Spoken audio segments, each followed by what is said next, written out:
Not really though. I laugh most things off. Cool.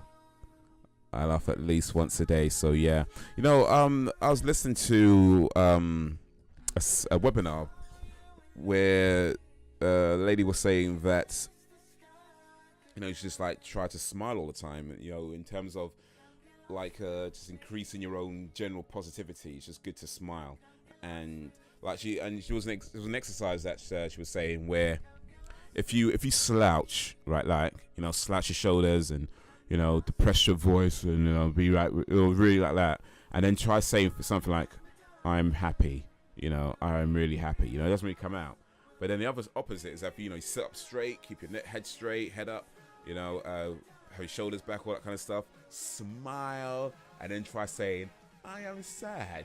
Again, it doesn't quite work. So your body and your brain, how your body acts is ultimately how your brain feels. So even though you try to say something else, it just doesn't quite work. So yeah, there's a lot to be said about just smiling and sitting up straight, even if you're not really feeling it at the time. Just smiling, sitting up straight can really increase your positivity. So yeah, it's good to laugh, and it's good to laugh at yourselves. By the way, it's good to laugh at yourselves. It's good to see the humor in things and just not take yourself too seriously all the time. You got to be serious sometimes, of course, and don't let nobody walk all over you. Certainly don't let nobody disrespect you. But yeah, can't be serious all the time. I'm in a bad mood. Can't be like that all the time. That's why exercise works. Yeah, exercise, indeed. Exercise is a good thing, man. Get your body motivated. Give you better posture, absolutely. And just sit up straight is good anyway, just in general. It's just good health. I could tell you from experience that, when you're not sitting up straight or you're slouching all the time, it can absolutely affect your body in terms of, like, I've had wrist problems in the past, shoulder issues, neck issues, just from like not sitting properly for so long that eventually it just starts to hurt, like every time. Even now, like certain positions I can't do just because it just hurts too much. Like turning my neck and that sort of thing. That's why I have to have the screen set up the way it is, so I'm not turning my head too much, because after a while it just hurts like crazy. But that's just from years of having bad posture. So yeah, just first-hand experience, I can tell you, it's always just good to sit up straight. Make sure if you're at a desk, sitting properly. If you're sitting down, if you're standing up, stand up straight. Whatever you're doing, make sure you got the right posture, because it does matter. It might not seem like it matters, especially when you're young, because you're practically invincible when you're young. You can take on the world. But you get a bit older, you start noticing things like that hurts a lot, like little things as well, just like trying to type on your keyboard, it just hurts. So yeah, take care of yourselves, man. And people sometimes say that I could be positive even if the world was ending. Well, I mean, if the world is ending, don't got no bills to pay, so that's something. If you owe somebody money, you don't have to pay them back. So I think there's a few positives if the world was ending. But if I'm happy, then maybe I could help others, give them my positivity and spread it around. Here's the thing about that, and that's absolutely true what you just said, by the way, Banter.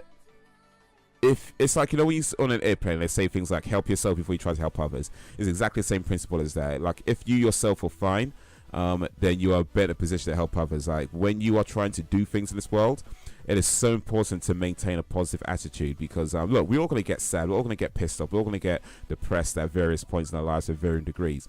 But when you are creating or when you're trying to do something, you really need to be in a place of action, and that comes from positivity. Not to say that everything you write has to be, or everything you do has to be positive in terms of what you're talking about in the world. Sometimes you have to talk about negative things, and sometimes you do that in a way to try and help people. But in terms of the get up and go, that sort of gusto, for lack of a better word. I don't know how corny that sounds, by the way, but just in terms of doing things in this world, it comes from that positive space of initially taking that step.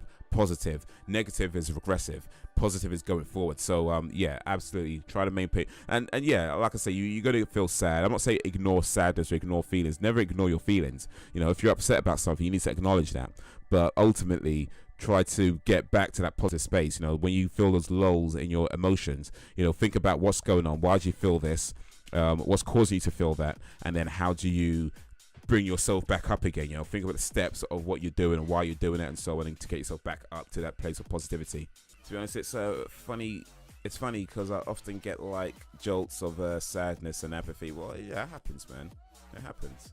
And that's natural for that to happen, you know. I mean, no one could be positive all the time. The most positive people in the world are going to have their days when they're feeling sad.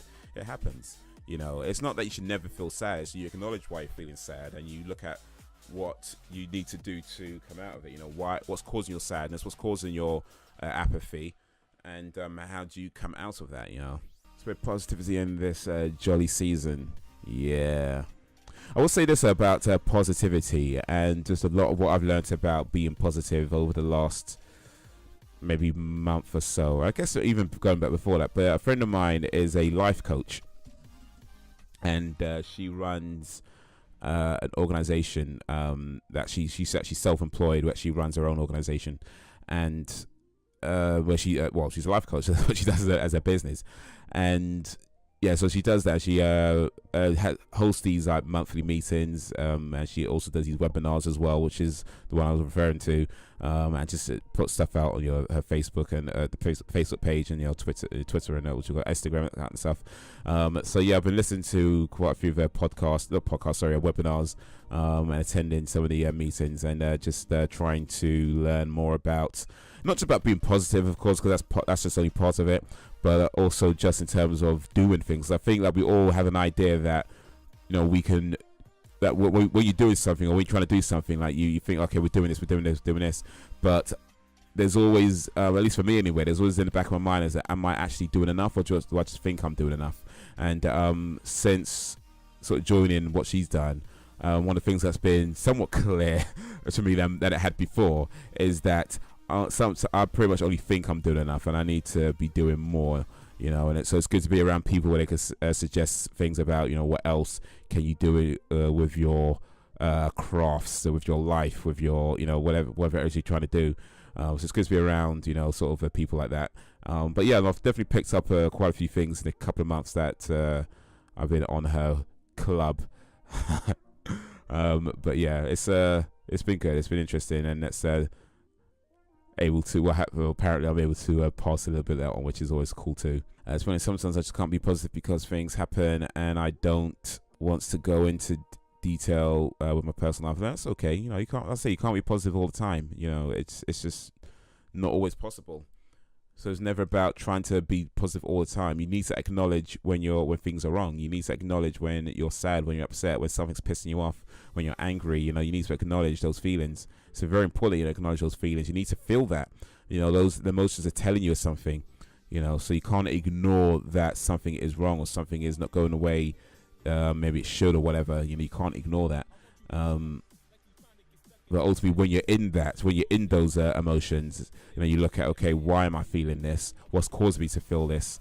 You know, and not so much that we go from negative to super positive right away, but certainly try to go from, say, negative to maybe not so negative to maybe just a little bit more, to just a little bit more, you know, and then you kind of build your way sort of gradually. You know, I think if you just yo-yoing or your emotions, or, you know, like extreme in your emotions all the time, 1 minute you're super happy, then you're super depressed, you know, that's probably not healthy, right? So if something is making you upset, and try to, you know, sort of gradually bring yourself out of it, and rather than just go, I'm going to force myself to be super, because you're not acknowledging your feelings. If you're doing that, it's very important you acknowledge what's causing it, why is it causing it, why does it affect you in that way, you know, what is it, is there something that you need to do, you know, especially when it involves other people. You know, if somebody does something and it upsets you, you need to consider what is it that they're doing that upsets you, and why does it upset you. You know, what is it in you that causes you to feel upset when they do this thing, or when they said this thing? Because ultimately, as when you think about it logically,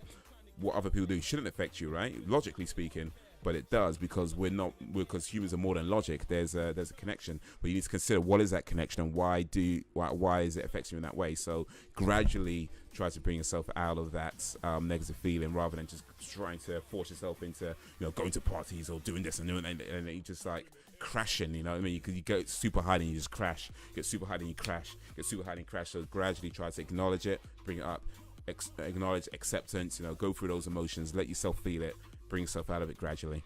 Be yourself, acknowledge your feelings, and deal with them when you can. Indeed, man, absolutely. Best you can, yes sir.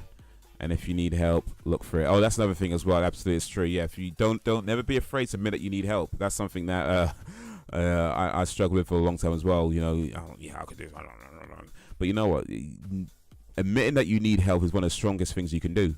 You know, in truth, it's one of those. I think with guys, especially, well, maybe not especially, I don't know, but I think with guys, you know, a lot of us, especially, I keep saying especially, I don't know if it's especially or not, but whatever. With guys, we tend to like have this idea of, no, we gotta be the ones who do it. You know, we're the ones that get it done. You know, we're the whatever it is. You know, we take care of things, and there's nothing wrong with that in and of itself, right? But sometimes you need help. You know what I mean? And we see asking for help sometimes. A lot of us see asking for help as a weakness or a sign of incompetence of some kind, and it isn't. You know, it isn't. You know, the old saying, it takes a village to raise a child. You know, we're a village right here.